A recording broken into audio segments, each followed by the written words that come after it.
나의 죄를 씻기는 예수의 피밖에 없네. 다시 정케 하기도 예수의 피밖에 없네.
지난주에 우리는 하나님과 우리 사이를 가로막고 있는 죄의 산을 옮겼단 말이죠. 그런데 오늘 제목이 또 죄의 산을 옮기라고 그러니 이건 뭔가 싶을 수 있습니다마는 지난주에 하나님과 우리 사이에 가로막는 그 산은 죄의 산인데 어떤 산이냐면 원죄의 산입니다. 영어로 말하면 대문자로 sin, 대문자로 써서 우리가 태어날 때부터 죄인으로 태어나 하나님과 우리 사이를 가로막고 있었던 그 원죄의 산은 우리의 힘이나 능으로 도무지 옮길 수 없어서 하나님이 우리같이 되어 인간의 몸을 입고 오셔서 예수님이 하나님과 우리 사이를 가로막고 있는 높은 죄의 담을 짊어지고 가심으로 말미암아 십자가 위에 자기 육체로 우리의 육체가 되어 대신 찢김을 당하시고 우리의 죄를 대속해 주심으로 말미암아 가로막고 있었던 죄가 사라지고 하나님과 우리 사이는 평지가 되어지고 그 예수의 공로를 믿는 순간 우리는 죄인에서 의인이 될 뿐 아니라 한 걸음 더 나아가 이는 저를 믿는 자마다 멸망치 않고 영생을 얻을 뿐 아니라 영접하는 자고 그 아들의 이름을 믿는 자에게는 하나님의 자녀가 되는 권세를 주셨으니 의인에서 그치는 게 아니라 자녀까지 되어 하나님을 아버지라 부르게 되고 하나님은 우리를 자녀라 부르게 되어 아버지가 자녀에게 마음껏 가로막는 죄의 산이었기 때문에 능력을 행하신다고 했습니다. 이렇게 2분이면 끝날 것 지난주 40분 동안 했죠. 그렇게 해서 예수께서 우리 하나님과 우리 사이에 그 죄의 산, 원죄의 산을 없이 하셔서 우리는 예수님을 믿음과 동시에 그 구원이 우리의 것이 되어지고 이제 우리는 하나님의 자녀가 된 줄 믿습니다. 그렇게 지난주 불신의 산이라고 하는 죄의 산을 옮겼는데 왜 오늘 또 죄의 산을 옮기라고 하는 제목일까? 지난주에 나누었던 그 하나님과 우리 사이를 가로막는 죄는 원죄의 산이라면 이제 원죄의 산이 사라진 구원받은 우리 백성들, 주님의 자녀들이 살면서 짓게 되는 죄들이 있는데 살면서 짓게 되는 죄를 우리는 자범죄라고 이야기하죠. 그러니까 태어날 때부터 나도 모르게 아담의 죄로 그냥 죄인으로 태어난 게 아니라 내 스스로 살면서 스스로 짓게 되어지는 죄.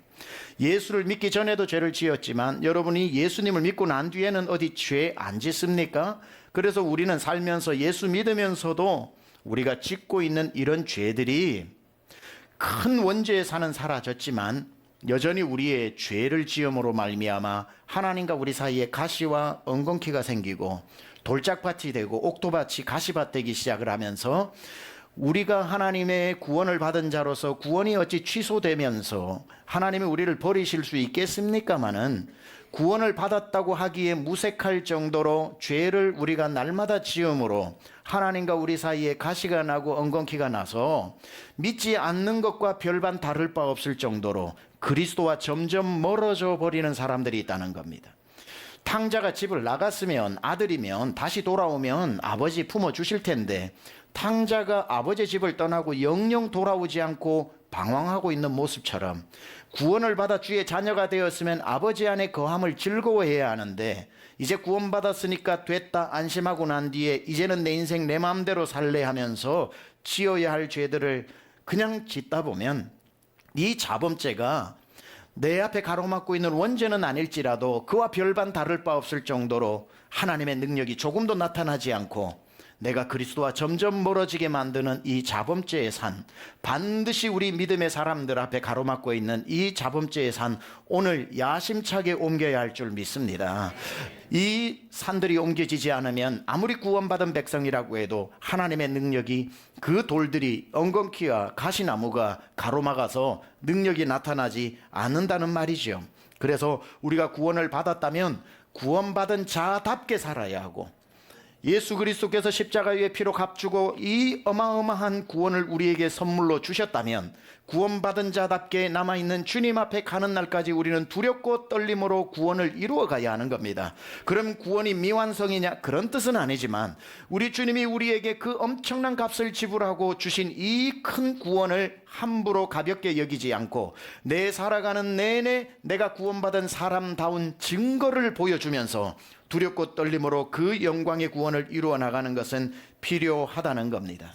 예수님이 십자가 위에서 달리신 그리고 사망 권세를 깨고 마귀에게 잡힌 우리를 예수님께서 다시 찾아오심으로 승리하신 것은 전쟁에서 승리하신 것이고, 그리고 우리가 하나님의 자녀가 되어서 평생 우리가 그리스도를 위해 살아갈 때에 죄를 짓지 않고 살아가는 것은 우리의 몫이라는 겁니다.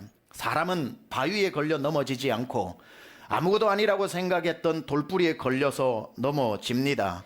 어느 누가 우리는 죄인이라는 걸 인정하지 않겠습니까? 태어날 때부터 죄인이었고 성경에서 말하는 예수 믿지 않는 불신의 죄가 가장 큰 죄라고 했으면, 나도 알고 남도 알고 나는 태어날 때부터 예수 안 믿었던 날이 있었으니 나는 죄인 맞다고 인정해서 예수님을 믿어 원죄의 산은 쉽게 우리에게 지나갔는데, 그때부터 우리는 마음 편히 먹고 이제 살면 되겠다 하다가 이 죄도 짓고 저 죄도 지어가면서 그 죄의 돌뿌리에 걸려 우리는 오늘도 상처를 입고 만신창이가 되어 살아가는 일들 얼마나 많습니까? 원죄의 산은, 원죄의 바위는 지나가 놓고 자범죄의 돌뿌리에 걸려 넘어지는 사람들이 얼마나 많은지 모르겠습니다. 여러분, 우리가 받은 이 구원이 위대한 구원이라는데 여러분 동의하십니까? 우리가 받은 이 구원이 얼마나 큰 대가를 치르고 받았습니까? 너희가 그 은혜로 인하여 믿음으로 말미암아 구원을 얻었나니 이것이 너희에게서 난 것이 아니요 하나님의 선물이라고 하니까, 선물은 돈 주고 받는 게 아니라 공짜로 받으니까 착각을 해요. 공짜로 받으니까 별거 아니라고 생각을 합니다. 내가 받을 때 공짜로 받았지, 주는 사람은 선물을 고르고 또 고르고 골라서 주는 게 선물 아닙니까? 우리가 공짜로 받은 이 구원이 얼마나 비싼 대가를 치르고 우리 손에 오게 되었습니까? 예수님, 하나님이 자기 목숨을 값으로 주고 얻은 이 큰 구원을 우리에게 공로 없이 값 없이 주셨는데, 값 없이 받았다고 그냥 그 구원이 공짜라고 생각하면 안 되는 거지요. 엄청난 값을 지불한 겁니다. 히브리서 2장 3절도 이야기합니다. 우리가 이같이 큰 구원을 등한히 여기면 어찌 그 보응을 피하리요. 여러분, 우리가 받은 구원은 절대로 공짜로 받았다고 해서 공짜처럼 생각하고 함부로 여기면 안 될 것입니다. 선물 받은 사람의 책임은 그 선물이 얼마나 귀한 것인 줄로 알아. 선물의 가치가 정말 살아나려면 받은 사람이 귀하게 여겨야 준 사람에게도 그 의미가 있는 겁니다. 구원은 하나님께서 우리를 사랑하여 값없이 주신 구원이라서 우리는 자칫 공짜라고 생각을 하는데, 주신 분은 그 구원의 선물을 위해서 생명과 바꾸었다니까요. 자기 육체를 십자가에서 찢으면서까지 외침 소리에서 얻어낸 그 거룩하고 큰 구원을 우리가 받았는데 어찌 등한시 여기면서 살아갈 수 있겠습니까? 정말 아까 표현으로 빌리자면 우리가 받은 구원의 선물은 선물 중에 끝판왕입니다. 그만한 선물이 어디 있습니까? 하나님이 자기의 목숨을 주고 얻은 구원을 우리에게 주셨으니 이제 이 구원을 받았다고 우리가 하찮게 여기거나 아이 구원 받았으면 됐어 이제 이렇게 마음대로 살다가 천국 가면 돼 라고 할 때에 그 구원을 얼마나 우리가 하찮게 여기는 겁니까? 하여 구원을 받았다면, 그 위대한 그 구원의 선물을 아무 공로 없이 받았다면 우리 성도의 마땅한 책임은 그 구원의 선물이 선물되게 하는 것, 두렵고 떨림으로 그 구원을 이루어가는 것, 하나님 앞에 그 구원이 폄훼되지 않기 위해서 우리가 죄를 짓지 않고 두렵고 떨림으로 선물이 선물되도록 살아가는 것, 마땅한 우리의 자세가 아니겠습니까? 성경을 보면 이 원죄의 산과 그리고 난 뒤에 이 자범죄의 산을 정확하게 집약해 놓고 있는 곳이 있는데, 그곳이 어디냐면 10계명입니다.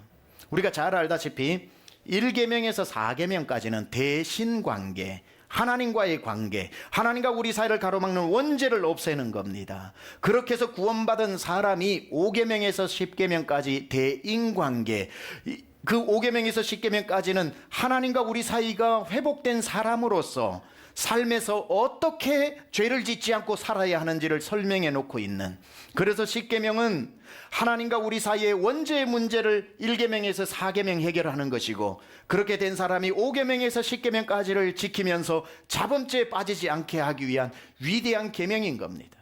1계명에서 4계명, 나 외에 다른 신을 내 앞에 두지 마라, 우상 앞에 절하지 마라, 하나님의 이름을 망령되이 여기지 말라, 안식일을 거룩히 지키라고 하는 이 네 가지로 말미암아 우리는 우상 앞에 절하지 않고 하나님의 자녀로 하나님을 믿는 존재가 되었으니 우리의 원죄가 사라지는 1에서 4계명.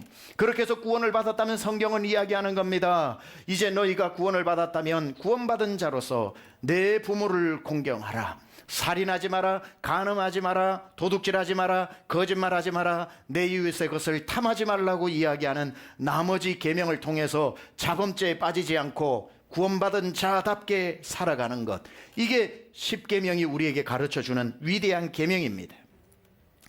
그런데 우리가 그렇다면 5계명, 6계명에서 나오는 이 6가지만 우리가 죄를 짓지 않으면 되는 것 아니냐고 착각할 수 있는데 그렇지 않지요. 이 6가지는 우리가 인간이 살면서 저지르는 모든 죄의 대표 선수들만 구성이 되어져 있어서 이걸 고지고대로 그것만 지키는 것이 아니라 그것에서 파생되는 것도 우리는 지켜야 한다는 건데, 예를 들면 이겁니다. 내 제5계명은 이것이니 내 부모를 공경하라 읽었으면 부모님만 공경하라는 것이 아니라 가족의 대표 선수인 겁니다. 그래서 너가 정말 하나님과 원죄의 산이 없어지고 하나님의 자녀가 되었다면 네 구원의 증거가 가족에게서 나타나야 한다는 거예요. 위로는 부모를 공경하고 아래로는 자녀를 네 욕심으로 키우지 말고 하나님의 말씀으로 가르칠 것이며, 부부간에는 서로 존경하고 사랑하고 아끼면서 네가 정말 하나님과 네가 구원받은 존재가 되었다면 구원의 증거를 보일진데 제일 먼저 구원의 증거는 너 가정에서 나타나야 한다는 뜻입니다. 그 모든 것을 집약한 말이 내 부모를 공경하라는 거예요. 아내에게 남편에게 함부로 하고 자녀에게 내 마음대로 가르치면서 부모님만 공경하라는 뜻이 아니라 이 말 속에는 우리가 어떻게 가족을 돌봐야 하는지, 어떻게 이 구원이 가족 안에서 증거로 나타나는지를 말씀하고 있는 거지요. 6번째 계명은 살인하지 말라고 그랬습니다. 칼을 들고 사람을 죽이지 않는 것으로 끝나는 것이 아니라 살인의 대표 선수로 이야기했던 것이고, 살인에는 예수님께서도 산상설교에서 말씀하신 것처럼 칼로 사람을 죽이는 것도 있지만 마음으로 살인하는 것도 있으니 물질로도 살인하지 말고 마음으로도 살인하지 말고, 하나님이 만든 모든 사람은 귀함에 하나님의 형상으로 지어졌으니 모든 사람을 살인의 대상으로 보지 말고 사랑의 대상으로 보라는 가르침인 거지요. 간음하지 말라 그랬습니다. 예수님 말씀하셨습니다. 육체적 간음도 있지만 마음의 간음도 있고, 마음으로 품은 음욕도 간음인 것이고, 그리고 상대방을 음욕의 대상으로 품는 것도 간음이기 때문에 그저 나는 간음하지 않았다라고 생각하고 저 사람은 했다고 손가락질할 것이 아니라 마음속에 우리는 벌써 음욕을 품은 것부터 모두 간음이니 그렇게 확장해서 다 이해하라는 겁니다. 도둑질하지 말라 그랬습니다. 나는 아무것도 도둑질 안 했는데 남의 물건 내 주머니로 옮기지는 않았겠지만, 도둑질에도 많죠. 물건을 훔치는 것도 있고, 남이 해놓은 일을 내가 한 것처럼 공로를 도둑질하는 것도 있고, 남이 받아야 할 칭찬 내가 받는 칭찬을 도둑질하는 것도 있고, 남이 땀 흘려가지고 써놓은 책을 내가 옮겨가지고 마음대로 내 것처럼 하는 지적 재산을 훔치는 것도 있고, 이 도둑질에는 너무나도 많은 겁니다. 거짓말하지 말라고 9계명에 썼습니다. 여러분, 거짓말 하시나요? 안 하시나요? 거짓말 하느냐고 사람에게 물어보니까 대부분의 사람이 하루에 몇 번 거짓말하냐고 물어보니까 1번 또는 2번이라고 이야기했답니다. 그리고 꽤 많은 사람이 나는 하루에 1번도 거짓말하지 않는다는 거짓말을 한다고 하더라고요. 그래서 USC, University of Southern California에서 사람은 하루에 몇 번 거짓말하는지 실험을 했습니다. 20명을 불러놓고 먼저 질문을 합니다. 당신 생각에 하루에 몇 번 거짓말할 것 같냐? 아까처럼 대답한 겁니다. 1번요? Maybe 2번? 나는 안 하는데, 이런 사람이 20명이 다였습니다. 마이크로폰을 꽂고 하루 종일 그 사람에게, 20명에게 그냥 살아라고 그럽니다. 하루 24시간 그 마이크로폰을 가지고 분석을 해보고 결론을 내리니 사람이 하루에 몇 번 거짓말하는가 보니까 200번 거짓말을 한답니다. 8분에 한 번꼴로 거짓말을 한다는 거예요. 물론 그 거짓말에는 좋은 뜻으로 한 게 있고 나쁜 뜻으로 한 게 있겠죠. 어디 못생긴 사람을 못생겼다 말하는 정직함을 발휘할 필요는 없잖아요. 그러니까 좋은 뜻으로도 했겠지만 사람은 거짓말하는 존재, 절대로 나는 거짓말을 안 한다고 하는 그 자체가 제일 큰 거짓말이니 우리가 늘 경계하고 살아야 할 것입니다.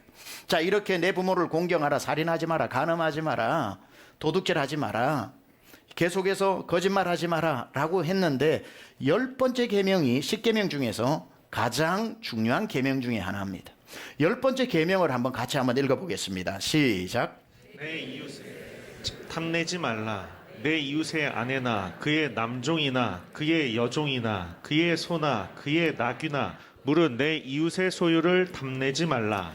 분명히 우리는 10계명을 보시다가 여러분 이런 질문 한 번쯤 해봤을 겁니다. 8계명에 도둑질 하지 마라 그랬는데 왜 10계명에 다시 내 이웃의 집을 탐내지 말고 내 이웃의 아내나 그의 남종이나 그의 여종이나 그의 소나 그의 나귀나 물은 내 이웃의 소유를 탐내지 말라고 했을까? 왜 8계명하고 10계명하고 비슷한 걸 넣어두었을까? 한 번쯤은 궁금할 수 있는데 여러분 이 10번째는 완전히 다른 계명입니다. 도둑질 하지 말라는 것하고 완전히 다른 계명입니다. 5계명에서 9계명까지는 행위를 말하는 거예요. 도둑질도 하고 살인도 하고 거짓말도 하고. 그런데 10번째는 행위를 말하는 게 아니에요. 뭘 했다는 뜻이 아니에요. 여기 보니까 뭘 하지 말래요? 탐내지 말랍니다. 탐내지 말라는 거예요. 내 이웃의 것이나 내 이웃 집에 있는 것이나 내 이웃 집에 있는 사람이나 그걸 탐내지 말라는 거예요. 유일하게 마음에 있는 것을 이야기하는 겁니다. 마음에 있는 행위가 아니라. 왜 마음에 있는 것을 이야기하냐면은 사람이 모든 죄를 무엇 때문에 짓느냐면 탐심 때문에 짓는 거예요. 탐심, 욕심 때문에. 욕심이 있으니까 남의 것을 훔치는 것이고 욕심이 있으니까 그렇게 죄를 짓게 되는 거고. 그래서 성경에서도 죄의 출처를 이렇게 밝히고 있어요. 야고보서 1장에 보면 이렇게 말씀하죠. 오직 각 사람이 시험을 받는 것은 자기 무엇에?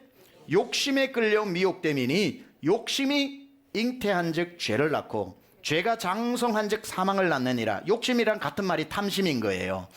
탐심이 있은 즉 죄를 낳고 죄가 커지면 바로 사망을 낳게 된다. 그러니까 모든 죄를 만들어내는 공장은 마음에 있는 탐심, 욕심이라는 거죠. 그러니까 우리 크리스찬들은 1에서 4계명을 지켜 원죄의 산을 옮겼고 그리고 열심히 살아 5계명에서 9계명까지 지켜서 자범죄를 우리가 짓지 않았다고 하더라도 마지막 10번째 이 말씀을 넣어둔 건 뭐냐면 마음에 탐심을 품지 마라. 죄의 공장을 닫아버리라는 거예요. 그러니까 이 10번째 계명은 이 공장이 열려 있으면 5계명에서 9계명이 문제가 아니라 1000가지 만가지 죄를 또 짓게 되기 때문에 그렇다고 해서 20계명 100계명, 10,000계명을 만들 수 없으니 마지막 10번째 공장을 닫는 계명을 준 거예요. 5계명에서 9계명까지 지켰다고 안심하지 마라. 너희 마음에 탐심이 남아있으면 수만 가지 죄를 또 만들어낼 터이니 마지막 10번째는 너희 마음에 있는 탐심의 공장을 막아라라고 말씀하고 있으니 10계명은 굉장히 완벽한 우리의 모든 것을 다 알고 있는 위대한 계명이라는 사실입니다. 자, 이렇게 원죄의 산이 없어지고 이런 10계명에서 말하는 죄를 우리가 짓지 않고 살아야 하지만 우리는 잘 압니다.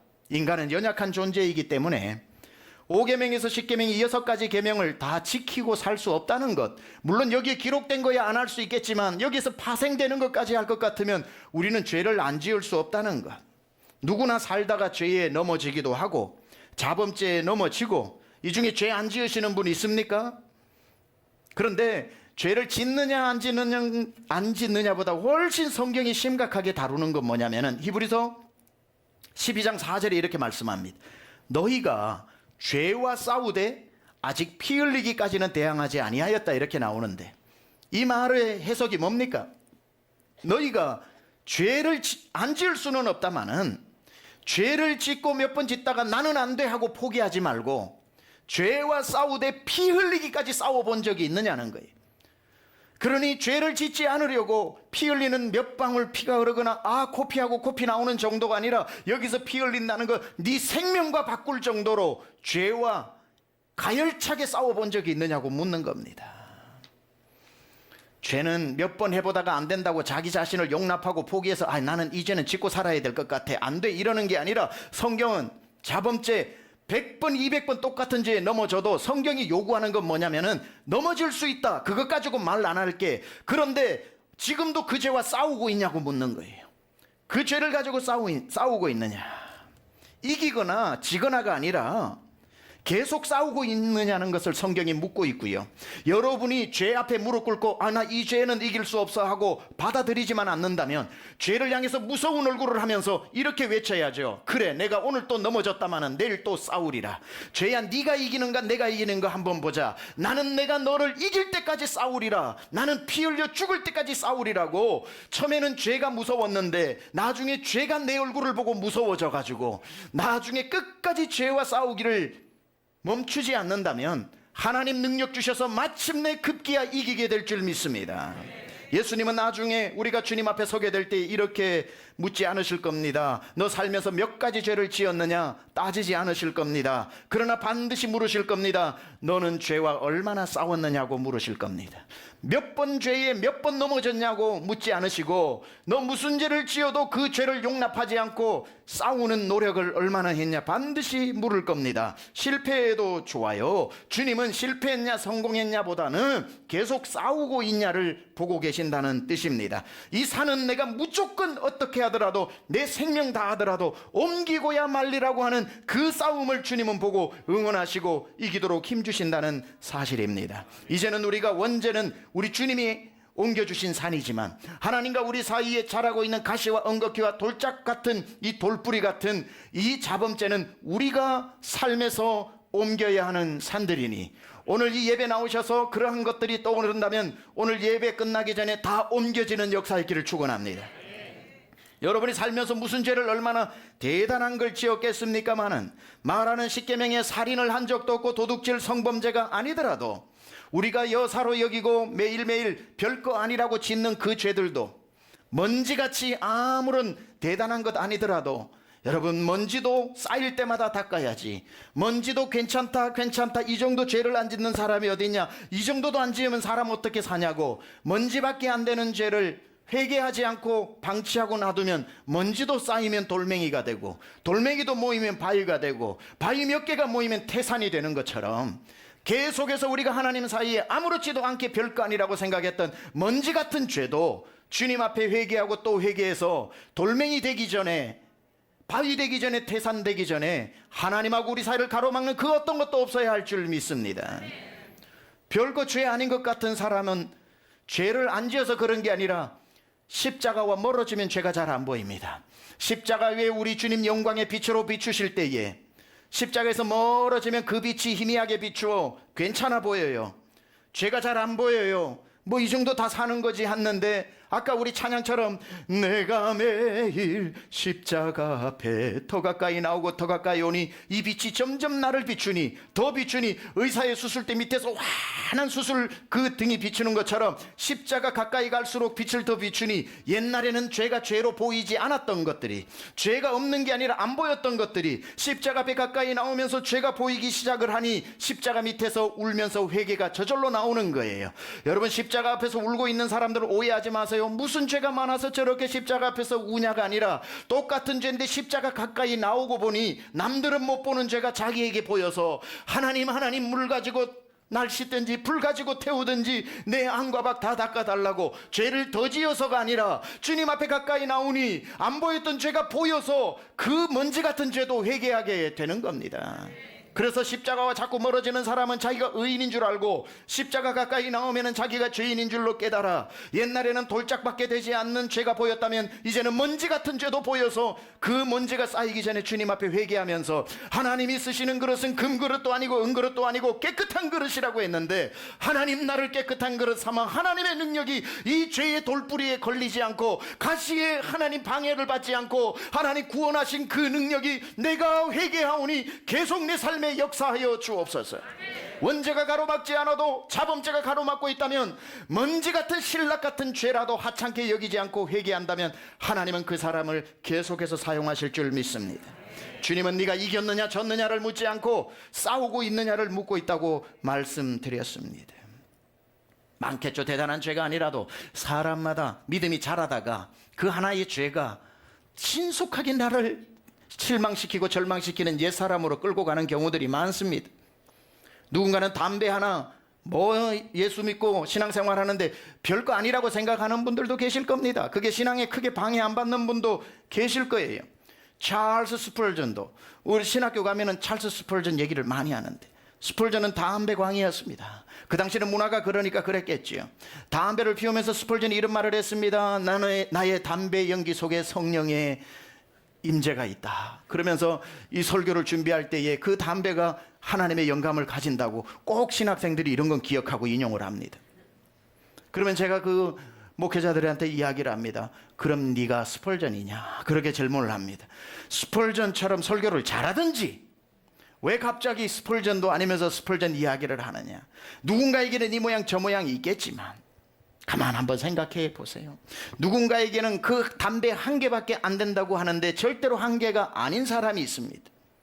정말 내가 신앙생활을 하고 교회 다니는데 이 담배 때문에 누가 봐서는 왜 그거 가지고 그렇게 고통스러워하냐 하지만 나에게는 그게 자꾸 신앙을 옛사람으로 돌아가게 하고 다시 자라던 믿음을 제자리 돌리게 만드는 이 엄청난 주범이기 때문에 각오를 하고 혼자 결단하면 절대 못 이겨요. 그래서 죄를 이기고 싶으면 공동체와 나누어야 됩니다. 나 좀 컨트롤 해달라고.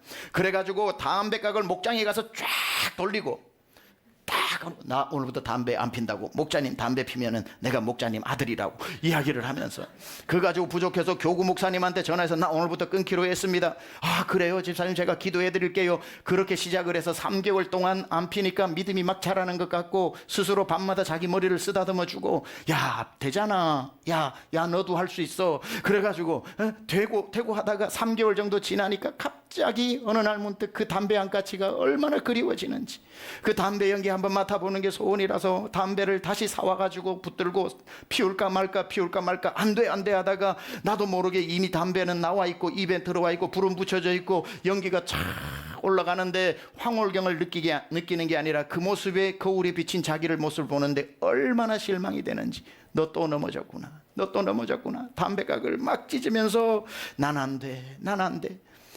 자라던 믿음이 그 한 가지의 담배에 다시 옛사람으로 돌아가도 그만 다행이지요. 후퇴해버리는 자기의 자신을 모습을 보면서 괴로워하는 사람 얼마나 많은지 몰라요. 무슨 담배 한 가지 가지고 그러냐고요. 아닌 사람이 있겠지만 그런 사람이 있다는 거예요. 하나님과 나 사이를 그 하나가 뭐라고 그토록 나를 막아 옛사람으로 돌아가고 변하지 않는 모습으로 쳇바퀴 돌고 있는지 모르겠어요. 그러면 너는 담배를 끊었느냐 안 끊었느냐 천국 앞에 섰을 때 주님 안 묻습니다. 나는 집사가 돼서 담배 하나 못 끊고 왔냐? 주님 절대로 말씀 안 하십니다. 그러나 주님 물으실 거예요. 너 얼마나 그걸 위해 싸웠냐? 얼마나 그 문제를 가지고 너는 싸웠느냐? 네가 남들은 몰라도 네가 그 문제를 괴로워하지 않았느냐? 주님은 물으실 겁니다. 여러분 절대로 몇 번 시도하다가 아유 나는 이거는 안 될 것 같아 해서 죄 앞에 무릎 꿇지 말고 이왕 싸우기로 했으면 피 흘리기까지 한번 싸워보십시오. 주님께서 힘주어 분명히 이기게 하실 겁니다. 누군가에게는 야동 한 편이 지금까지 자라던 믿음을 완전히 언제 그랬냐는 듯이 옛날의 믿음으로 아니 옛날보다 못한 믿음으로 나를 끌고 내려가서 한편 보고 난 뒤에 괴로워가지고 견딜 수 없는 나는 이 바보야 너는 또 그러냐. 야동 문제는 주초 문제나 다른 것보다 더 심각한 범죄입니다. 범죄. 한편을 보고 괴로워하는 정도 믿음이 제자리 걸음을 걷는 정도가 아니라 그건 정말 피 흘리기까지 싸워 이겨내야 될 문제입니다. 내가 야동을 본다는 것은 누군가가 그 야동을 만들어야 한다는 뜻이고 야동을 만들기 위해 누군가는 엄청난 피해를 입어야 된다는 범죄 행위인 거기 때문에 생명을 걸면서 끊어야 그 한편에 내 신앙이 다 블랙홀처럼 빨려 들어간다는 것을 인정해야 합니다. 우리 강남중앙 성도들은 어떤 사람도 야동을 컴퓨터 안에 넣어놓고 안 봐야지 넣어놓고 뭘 안 봅니까? 없애버려야지. 뿌리를 끊어야지. 우리 강남중앙 성도들은 유일하게 볼 야동은 야구 동영상만 보시기 바랍니다. 그 외에 어떤 야동도 안 됩니다. 숨겨놓고 마시는 술 한 잔이 하나님과 나 사이를 멀어지게 만들고 오늘 이왕 말씀 들었으면 또 한번 싸워보자고요. 집에 가셔가지고 집에 귀하게 모셔둔 뱀술, 과일술, 자기도 무슨 술인지 모르는 그 술 한번 얼마나 아까운데요. 이게 얼마나 귀한데요. 뭐가 귀하겠습니까? 너무 귀한 거라서 할 수 없다고 목사님한테 들고 오는 분들 그 산부터 다 옮겨야 합니다. 세미안교회 우리 지금은 권사님 되신 집사님도 가톨릭에 있다가 세미안교회를 통해서 예수님을 믿게 되었는데 신방을 가보면은 믿음은 다 옮겨졌는데 성모 마리아상을 항상 그 벽난로 위에 올려놓고 저거 치우셔야지 왜 안 치우시냐 그러면 치우기에 겁이 난다는 거예요. 치우기에 겁이 난다는 거예요. 다음에 신방 가보면은 치우기로 약속을 했는데 가보면 또 있어. 왜 안 치웠냐고. 이게 치우려니까 그게 쉽지 않아요. 다음에 또 가보니까 또 있어. 그래가지고 아무 걱정하지 마. 저만 믿으시라고 제가 다 치워버려. 아무 일도 없고 권사님 됐습니다. 아무 일 없고 권사님 됐습니다. 그러한 여러분 집에 걸려있는 예수 믿으면서도 도저히 떼지 못하는 달마, 희한한 호랭이. 어떤 사람은 나 예수는 믿지만 목사님 이 달마 앞으로 가면은 이게 찻잔 안에 이 물이 막 흔들린다고 하는 분도 계시. 도저히 두려워서 못 없애는 분. 목회자 뒀다 뭐 합니까? 교구 목사님 전화해가지고 당장에 오시라고 그래서 교구 목사님 가서 싹 가지고 오면 됩니다. 염려하지 마세요. 염려하지 마세요. 마귀가 벌을 해도 가져간 사람 벌하지. 절대로 뺏긴 사람 벌하지 않습니다. 그리고 무슨 마귀가 벌을 해요? 산을 옮기고 믿음을 다시 시작을 해야지. 왜 묶여 사냐고요? 그 하나의 우리의 믿음이 얼마나 아까운 시간이 흘러가고 있는데 과거에 그 하나에 묶여가지고 제자리 걸음을 하고 있겠습니까? 지나치게 쇼핑 중독을 해서 홈쇼핑은 홈쇼핑대로 백화점으로 세일로 입지도 않고 쓰지도 않는 물건 집에 첩첩이 쌓아둔 물품들도 다 하나님과 우리 사이를 가로막는 겁니다. 하나님께 마땅히 드려야 할 헌금을 도둑질하면서까지 지나친 쇼핑을 하는 것도 문제입니다. 아이 목사님 헌금할 거 다 하지요. 그러고도 지나치게 한다면 더 헌금해야 되는데 안 하고 있다는 사실밖에 안 되는 겁니다. 뭐든지 과하면 문제가 생기는 거지. 하나님과 멀어지게 하는 모든 것, 여러분의 마음을 빼앗아가는 것, 그게 눈에 보이는 살인만큼 귀한 죄, 엄청난 죄가 아니더라도 먼지같이 쌓인 그 죄들이 나중에 돌멩이가 되고 바위가 되어 도저히 여러분을 하나님의 능력이 나타날 수 없는, 구원받았으나 구원받지 않은 것과 아무런 차이가 없는 버려진 자식같이 살아가는 그런 사람들이 얼마나 많은지 모릅니다. 꾹꾹 눌렀던 분노, 성질, 3개월 동안 참으면 뭐예요? 3개월 만에 한번 확 분노가 솟아나면은 자기가 괴로워 견딜 수가 없어. 그 분노의 화살을 맞고 사람들이 상처를 받고 있는데 더 괴로운 사람은 자기 자신이에요. 이 분노가 또 나왔구나. 그러다가 자기를 타협하지 말라고요. 자기에게 관대하지 말라고요. 아유 누구 뭐 분노 안 내는 사람 있어? 나는 3개월에 한 번씩 내야 돼. 이러고는 자기를 쉽게 인정하지 말고, 분노 낼 수 있지요. 평생 살면서 화 안 내는 사람 어디 있습니까? 그러나 성경의 말씀을 그대로 반복하면은 분노는 내대 괴로워하고 싸우고 이기려고 몸부림치라는 거예요. 아니 나는 원래 뒤끝 없어요. 참 나쁜 사람이죠.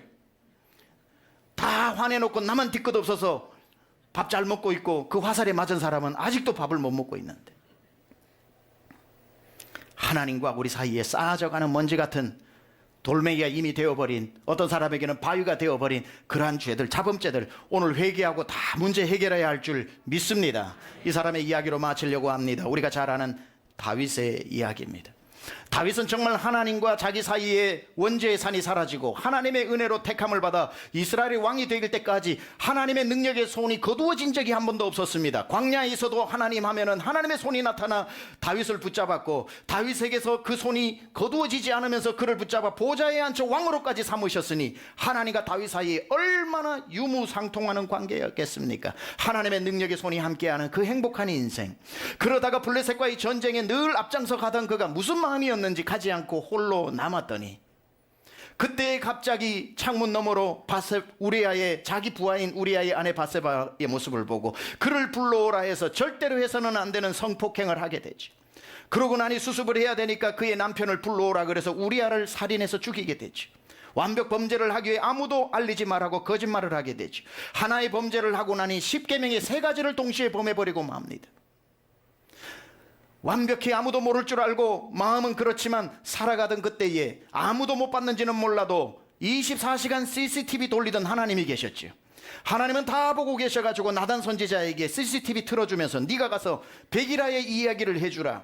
세상에 완벽한 범죄가 어디 있습니까? 나단 선지자가 와서 CCTV 돌리고 본 것처럼 그때 이야기를 다 하고 나니까, 왕이었으면 나단 선지자쯤이 무서웠겠습니까? 아, 이놈이 다 알고 있겠구나. 완벽 범죄로 죽여서 침묵하고 죄 없는 자처럼 살아갈 수 있었지만, 죄 없는 자처럼 살아갈 때에 다윗은 알았던 거예요. 죄 없는 자처럼 살아가는 자는 하나님이 다 알고 계시면 나에게 늘 함께 있었던 능력의 손이 떠나간다는 걸 알았던 거지.